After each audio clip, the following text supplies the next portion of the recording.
Hello दोस्तों, स्वागत करता हूं मैं आप सभी लोगों का मेरे यूट्यूब चैनल में, जिसका नाम है क्रीपी रियल हॉरर स्टोरीज़।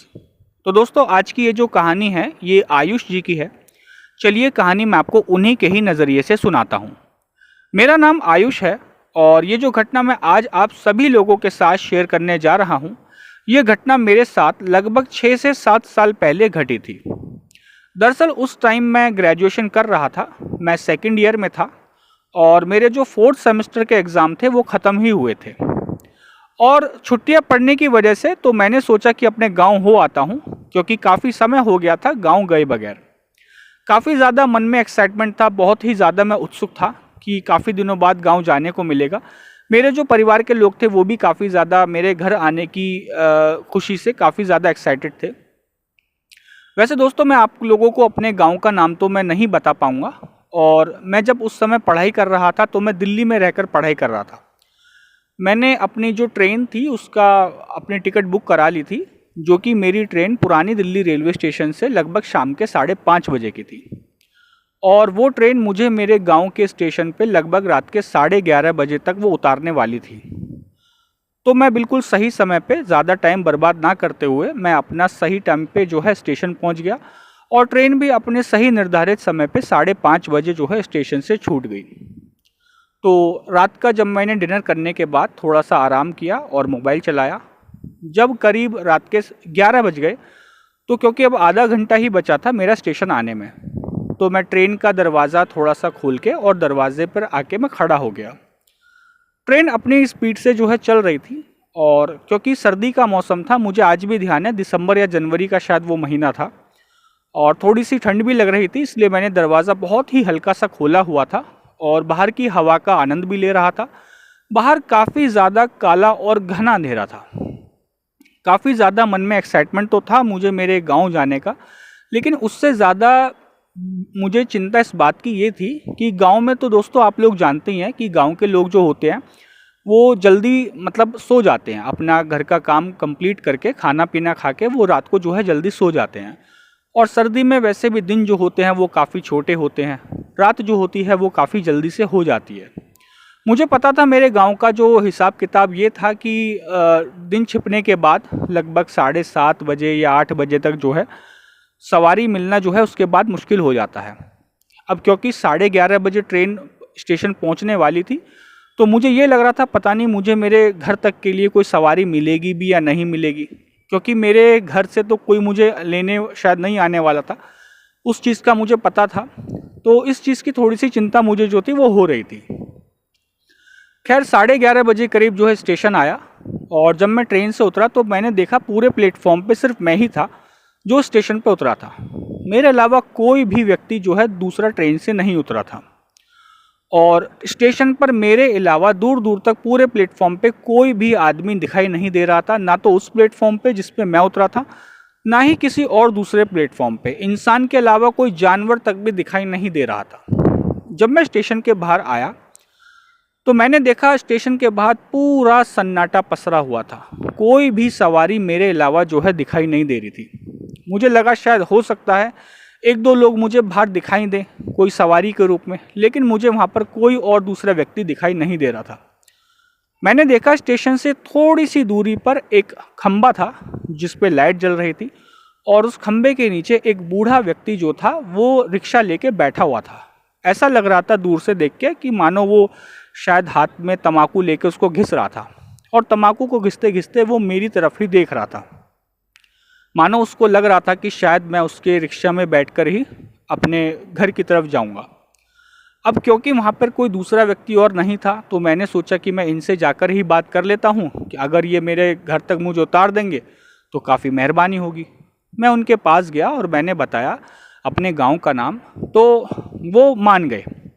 कहने लगे देखो बेटा, मैं जो है रात का समय है और काफ़ी ज़्यादा रात हो गई है, तो मैं तुमसे तुम्हारे घर तक पहुंचाने के 40 रुपये लूँगा। मैंने कहा कि अंकल बाबा जी कि आप तो मेरे से पैसे थोड़े ज़्यादा चार्ज कर रहे हो, आप तो मतलब 20 रुपये लगते हैं और आप सीधा उसका दुगना मुझसे मांग रहे हो। उन्होंने कहा बेटा 20 रुपये जो लगते हैं वो शाम के 6-7 बजे तक के लिए ही रहते हैं, लेकिन अभी रात के 11 बजे से भी ज़्यादा का समय हो रहा है और तुम अकेले ही सवारी हो जिसे लेकर मुझे वहाँ तक जाना है। तो इसलिए मैं 40 रुपये से ज़्यादा 40 रुपये से कम जो है मैं नहीं लूँगा। अगर आप चलना चाहते हो तो चलो, वरना तो आप दूसरी सवारी देख लो।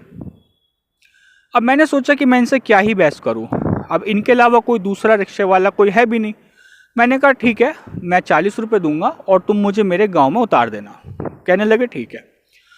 तो मैं उनके रिक्शे में बैठा। अब क्योंकि जो रिक्शा थी उनकी काफ़ी पुरानी थी, उसकी जो हालत थी ना काफ़ी ज़्यादा टूटी फूटी थी, मानो ऐसा लग रहा था कि मैं इसमें से रिक्शे में से गिर जाऊँगा। मैंने उनसे कहा कि बाबा जी आपकी ये रिक्शा कहीं टूटेगी तो नहीं, मुझे सही सलामत घर तक पहुँचा तो देगी। तो बाबा थोड़ा मुस्कुराते बोले, हाँ बेटा परेशान मत हो, तुम्हें मैं तुम्हारे घर तक सही सलामत पहुंचा दूंगा। तो जिस रास्ते से हम जा रहे थे, मतलब काफ़ी ज़्यादा सुमसाम रास्ता था, थोड़ा जंगल टाइप का सा भी रास्ता था। और क्योंकि काफ़ी दिनों बाद में गया था तो जैसी सड़कों की हालत पहले थी वैसे ही सड़कों की हालत अभी भी थी। थोड़ा गड्ढे थे तो मैं अपने उस रिक्शे को जो है टाइट करके पकड़ के बैठा हुआ था। चलते चलते जो वो बाबा थे रिक्शे वाले, उन्होंने मुझसे पूछा कि बेटा तुम गांव में किसके यहाँ जाओगे। मैंने उन्हें अपने दादाजी का नाम बताया। मैंने कहा मेरे दादाजी का नाम सुखीलाल है, मैं उनका पोता हूँ। कहने लगे सुखीलाल। तो जैसे ही उन्होंने सुखीलाल मेरे दादाजी का नाम सुना, कहने लगे ओहो तो तुम उनके पोते हो। मैंने कहा हाँ हाँ, क्या आप उनको जानते हैं। कहने लगे हाँ हाँ, मैं तुम्हारे दादाजी को जानता हूँ, वो और मैं हम बचपन में काफ़ी खेला करते थे। और उन्होंने अपना नाम जो है वेद प्रकाश बताया था। तो हम दोनों बचपन में काफ़ी खेला करते थे और खूब समय हम इकट्ठा बिताया करते थे। खेत पर काफ़ी जो है आराम भी किया करते थे, खाते पीते थे। तो ऐसे करते करते वो मुझे अपने बचपन की बातें, मेरे दादाजी की बातें जो थे वो बताने लगे। बातें करते करते उन्होंने मेरे को मेरे गांव के अंदर ही एक चौराहे के पास जो था उतार दिया और कहने लगे कि बेटा मैं इससे आगे नहीं जाऊंगा, इसके आगे तुम अपने घर तक चले जाओ। मैंने उनको कहा कि आपने तो मेरे को कहा था कि मैं तुम्हें तुम्हारे घर तक उतार दूंगा, लेकिन आप तो मुझे मेरे घर से काफ़ी पहले उतार रहे हो। कहने लगे कि मैं काफ़ी ज़्यादा थक गया हूँ और ज़्यादा रिक्शा मैं आगे तक नहीं चला पाऊँगा, इसलिए मुझे माफ़ करना, मैं आपको उससे आगे तक जो है नहीं ले जा पाऊँगा। मैंने कहा ठीक है। मैंने अपनी जेब से 50 रुपये निकाले और मैंने उनको जो है पकड़ा दिए। मैं अपने घर की तरफ, उस चौराहे से थोड़ा सा दूरी पे था, मैं अपने घर की तरफ गया। मैंने दरवाज़ा खटखटाया, दरवाज़ा मेरे जो है दादाजी ने खोला। मेरे को देखकर काफ़ी ज़्यादा खुश हुए, मैंने उनके पैर छुए और उन्होंने मुझे गले से लगा लिया। आने के बाद मैं बैठा और वो मुझसे जो है बातचीत करने लगे। बातचीत करते हुए उन्होंने मुझसे पूछा कि बेटा एक बात बताओ, तुम इतनी रात को यहाँ तक आए कैसे? रात को तो तुम्हें वहाँ कोई सवारी मिली भी नहीं होगी। कहने लगे, मैंने कहा कि दादाजी मुझे भी ऐसा ही लग रहा था कि शायद स्टेशन से मुझे घर तक आने के लिए कोई सवारी नहीं मिलेगी, लेकिन मुझे एक बूढ़े जो व्यक्ति थे रिक्शे वाले बाबा जी, मुझे वो मिले थे, तो मैं उनके साथ रिक्शे में आ गया। कहने लगे चलो अच्छी बात है कि तुम्हें मिल गए तो तुम अपने घर पर आ गए हो। तो मैं उनको बातों बातों में बताने लगा कि दादाजी वो लोग आपको बहुत अच्छे से जानते हैं। उन्होंने कैसे मतलब? तो मैंने उनको बताया कि जब मैंने उन्होंने मुझसे पूछा कि तुम किन के यहाँ जाना चाहते हो, तो मैंने उनको जब आपका नाम बताया तो वो मेरा आपका नाम सुनकर कहने लगे कि मैं तो उन्हें अच्छे से जानता हूँ, वो मेरे बचपन के दोस्त हैं। तो मेरे दादाजी ने काफ़ी उत्सुकता से पूछा कि क्या नाम बताया था उन्होंने अपना। कहने लगे कि मैंने कहा उन्होंने अपना नाम वेद प्रकाश बताया था। जैसे ही मैंने उनको वेद प्रकाश नाम बताया, वो काफ़ी ज़्यादा एकदम चौंक गए और एकदम से, जैसे होता है ना सदमा सा लग जाता है और सदमा सा खा के जैसे कुर्सी पे बैठ जाते हैं, वो एकदम से अपना सर पकड़ के कुर्सी पे बैठ गए।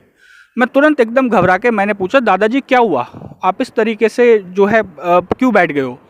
उन्होंने कहा कि वो जो वेद प्रकाश था उसको मरे हुए 1 महीना हो गया है और मैं नहीं जानता कि तुम्हें वो वहाँ पे कैसे मिला और कैसे उसने तुम्हें जो है यहाँ तक उतारा। तो दोस्तों ये थी कहानी आयुष जी की। उम्मीद करता हूँ कि आपको कहानी पसंद आई होगी। अगर आपको हमारे चैनल पे अपलोड की हुई कहानियाँ पसंद हैं तो आप हमारे चैनल को सब्सक्राइब कीजिएगा, वीडियो को लाइक कीजिएगा, कमेंट कीजिएगा एंड शेयर कीजिएगा। थैंक यू दोस्तों।